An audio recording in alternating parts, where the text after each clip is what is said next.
It just happened that one side recently decided not to compromise, then built a media network that fulfilled this, populace that they needed, and then squeaked out victories where now they don't have to compromise. But then, And it was in never in designed for no compromise. No, this. yeah, well, I mean, but what you're saying is you're talking about forms of democracy which were evolved out of very analog eras where we didn't have the digital space which we now have, like representative democracy, for example, in that you elect somebody who has similar ideals to you for a fixed period of term, and then that's kind of it.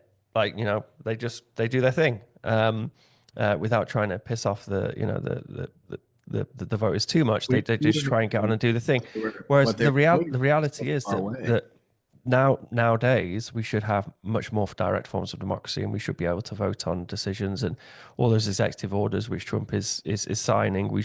There's nothing stopping the US population being able to vote on the day, on how they feel about those different executive orders before they actually go through. So, yes, it's scary because we're at a period, I think, an inflection point where society is going to have to change. But I think ultimately, humanity leans towards greater liberty for people.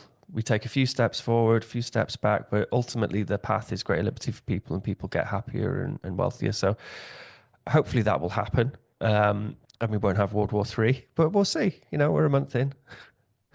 Well, I like your first idea much better, Ben, where the people are working on I'm working on what percentage it needs to be so it doesn't become tyrannical by the masses. If it's 85%, they could overturn anything, or 99%, they could veto anything that Trump does, just the people themselves with an instant vote.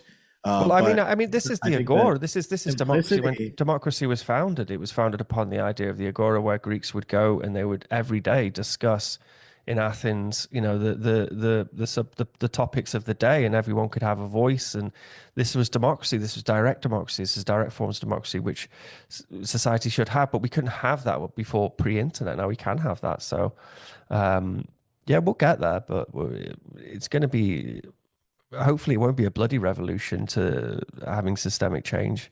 Hopefully it'll be a peaceful transition, but historically change usually does happen in quite, chaotic ways.